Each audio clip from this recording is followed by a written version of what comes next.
오래전에 서울을 떠나 이곳 강원도 산골에 정착한 창현. 그는 여기서 양어장을 운영하며 혼자 조용히 지내고 있었습니다.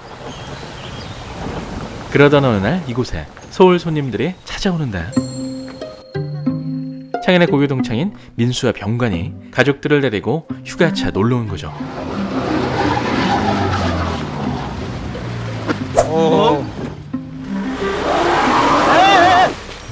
천천히 말고 천천히.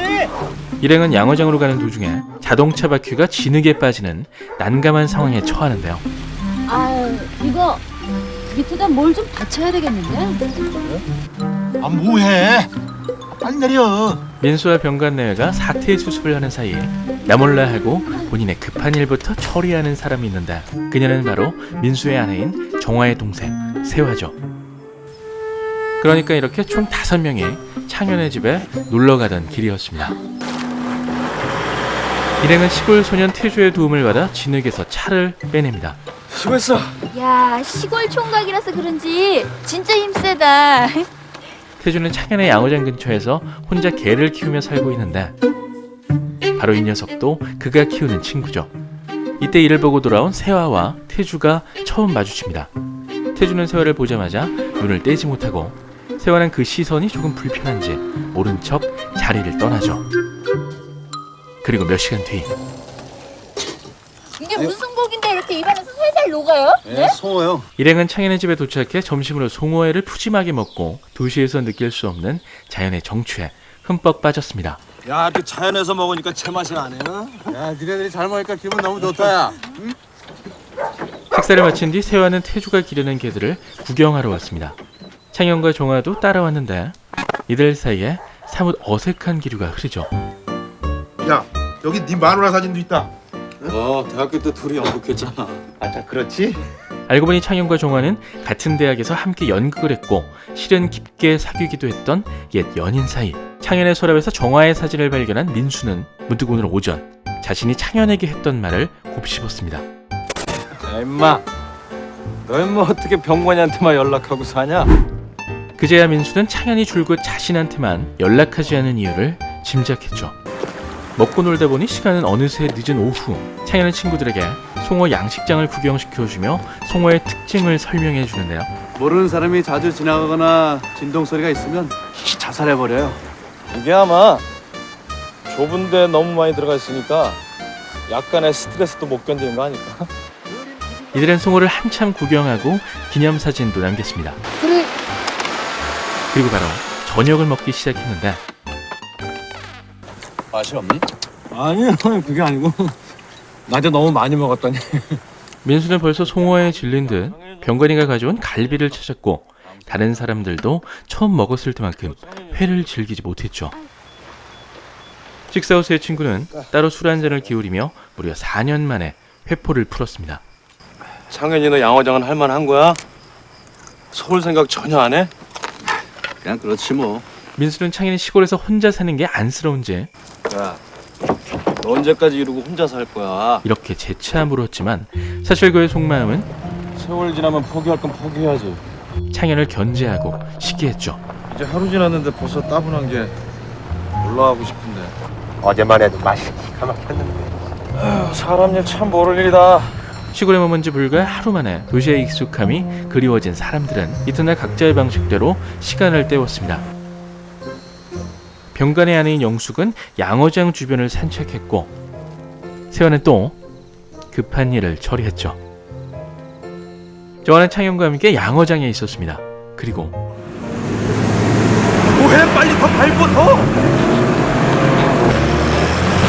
잠시 사나리 슈퍼에 들렀다 온 민수와 병관은 누군가로부터 급히 쫓기고 있었는데 그들은 바로 자식들이 죽어가고 환장했나? 아저씨, 이 손 놓고 말씀하세요! 너 양어장 형씨 친구라니까 쳤는다. 어제 주차 문제로 한 차례 시비가 붙었던 사냥꾼들이었죠. 안 되겠다. 아이, 세워봐. 먼저 보내겠네. 근데 친구들은 네가 내려서 뭐 어쩌려고 그래. 그냥 여기 세워두면 지나가겠지. 하지만 사냥꾼들은 민수 생각대로 비켜가지 않고 그대로 돌진해 이들을 겁박했습니다. 어떤 너? 우리 차 힘 좋지? 한편 계속 이를 보던 세화는 뒤편에서 인기척을 느끼고 슬쩍 고개를 돌렸는데 그곳에 세화를 몰래 훔쳐보던 태주가 있습니다. 그만두고 서울로 가요. 다시 시작할 수 있잖아. 정화와 창현은 둘만의 옛 추억을 떠올리다 순간 감정을 주체 못하고 불쑥 선을 넘고 말죠. 오지 않았으면 좋겠어. 이러지 말아요. 난 결혼한 사람이에요. 과거의 감정이 가슴 한켠에 남아있지만 그렇다고 안정된 현실마저 깨부술 수는 없었던 정화. 공교롭게도 그 모습을 세화가 처음부터 지켜보게 됐는데 자세히 보니까 분위기 있다. 조그만 게 까불어. 사실 세화는 이곳에서 창현을 처음 보고 점점 그에게 이성적으로 끌리고 있었죠. 제가 창현 씨라고 부르면 안 돼요? 안 될 것도 없는데 하도 오랜만에 들어봐서. 다음에 한번 놀러와도 돼요? 그럼. 그래서 단둘이 있을 땐 이렇게 적극적으로 자신의 감정을 표현했습니다. 왜요? 누가 보면 어쩌려고. 한 남자를 마음에 둔 자매의 복잡 미묘한 감정 교류. 서로만 느낄 수 있는 이 이상한 분위기를 바꾸기 위해서 언니, 글쎄 나 화장실에 갔었는데 그 개 키우는 애가 틈새를 훔쳐보고 있지 뭐야. 얼마나 놀랬는지. 세화는 아까 있었던 일을 슬쩍 얘기하고 정화의 눈치를 살폈는데 무슨 일 있었지? 개 키우는 애가 세화가 화장실에 있는데 추궁거리더래. 내가 얼마나 속이 상한지 정말. 희한하게도 그 일이 창현과 나는 은밀한 스킨십을 숨기기 위한 정화의 변명이 됐던 거죠. 어른이 얘기를 하면 알아들어야지 뭐. 경찰서에 집어넣어야 되겠는데 강간미수로?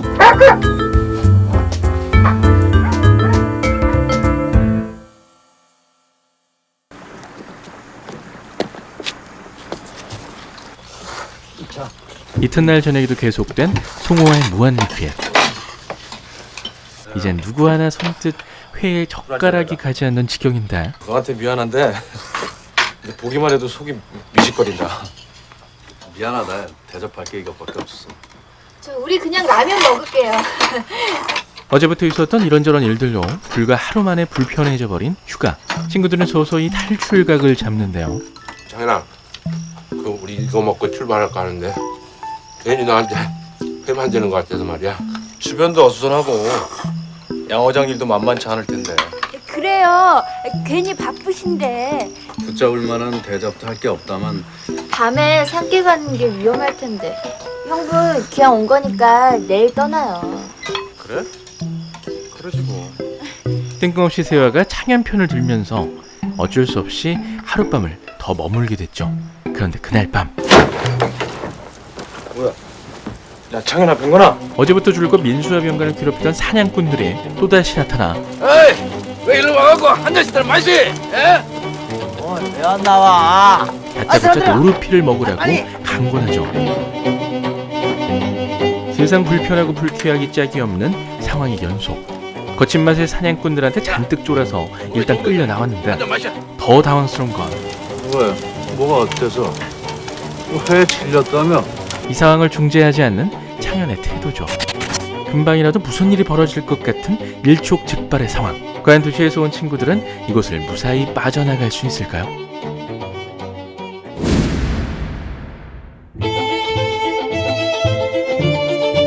(1999년에) 개봉한 영화 송어는 검은 바다처럼 어둡고 비정한 도시 안에서 타인과 관계의 그물을 깨며 생존의 일상을 헤엄치는 현대인들을 소재로 인간의 본성과 습성, 욕망과 위선, 광기와 폭력성 등을 적나라하게 그려내는 웰메이드 심리 스릴러다.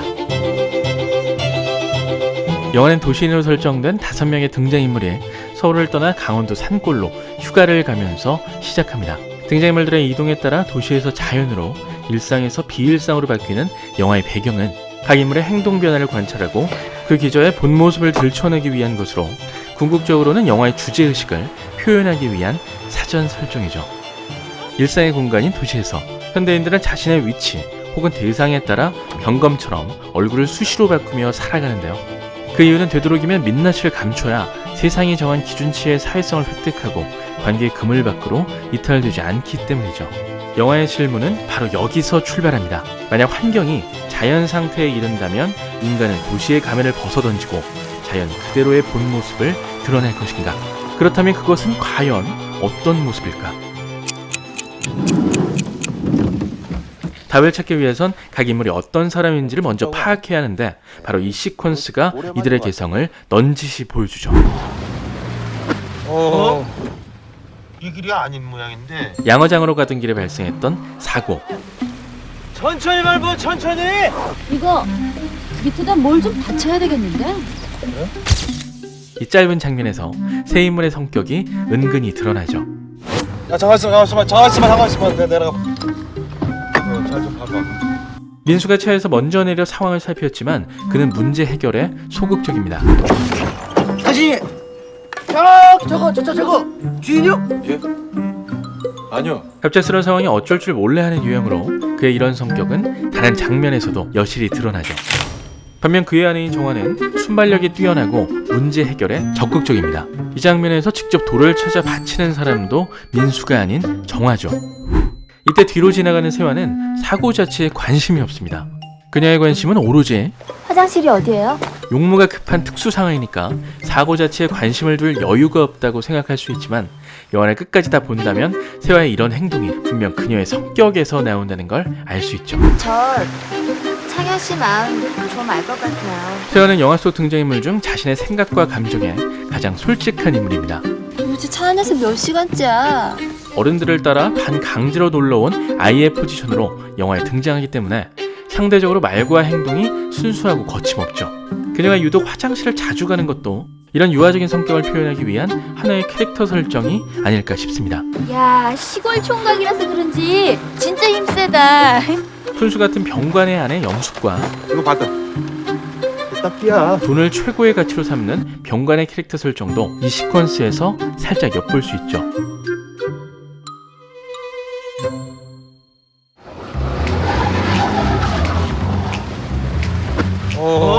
또한 이 시퀀스는 앞으로 이들에게 닥칠 사건들을 암시하는 복선의 기능도 하고 있습니다. 잘 닦인 도시의 도로를 달리는데 최적화된 병관의 승합차는 도시의 삶에 익숙해진 5명의 서울 손님들을 가리킵니다. 도시의 아스팔트 도로를 잘 달리던 차량이 산속 비포장 도로의 굴곡을 넘지 못하고 바퀴가 빠졌다는 건 곧 이들이 이곳에서 어떤 곤란한 상황에 빠질 것이라는 암시죠. 그리고 또 하나, 세화가 용변을 보고 있을 때 뒤에서 개 한 마리가 쓱 나타나 쳐다보는 장면은 태주가 세화를 몰래 훔쳐오는 장면의 복선으로 영화에서 이 장면이 의외로 매우 중요한 부분이라는 걸 관객에게 미리 귀뜸하고 있습니다. 모르는 사람이 자주 지나가거나 진동 소리가 있으면 자살해버려요. 좁은 어장에 살면서 강한 외부 자극을 받으면 자살해버리는 송어의 특징은 복작복작한 도시 안에서 갖가지 스트레스와 씨름하며 때로는 삶의 의지를 놓아버리는 현대인들의 모습과 다르지 않습니다. 이 장면은 차영과 친구들이 기념사진을 찍는 것으로 마무리되는데 여기서 희한한 일이 벌어지죠. 1, 2, 3. 그건 바로 즉석사진에 인화되지 않은 이들의 모습. 이 컷이 의미하는 건 겉으로 좋아 보이는 이들의 모습이 실은 거짓이고 위선이라는 얘기죠. 또한 앞으로 이들의 관계가 예상치 못한 방향으로 변할 것이라는 암시로도 풀이됩니다. 이 영화의 재미는 각 캐릭터의 면면을 살피는 데서 발견됩니다. 그중 개인적으로 가장 눈길을 끌었던 인물은 사건의 불씨가 된 정화였죠.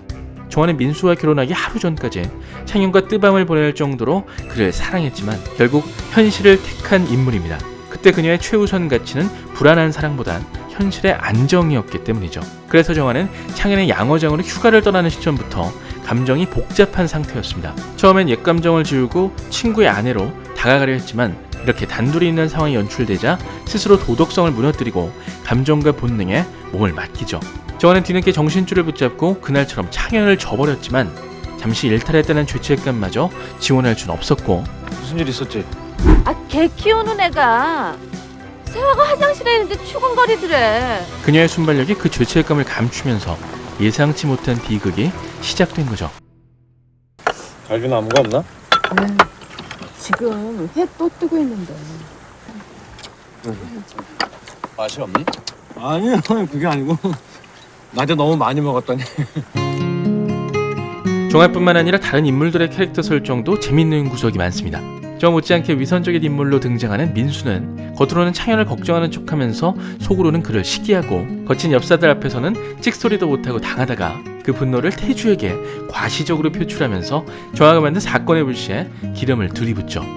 영화가 등장인물들의 모습에서 드러내는 공통의 특징은 인간은 눈치 볼 대상만 없으면 자신의 감정과 본능에 충실한 존재라는 겁니다.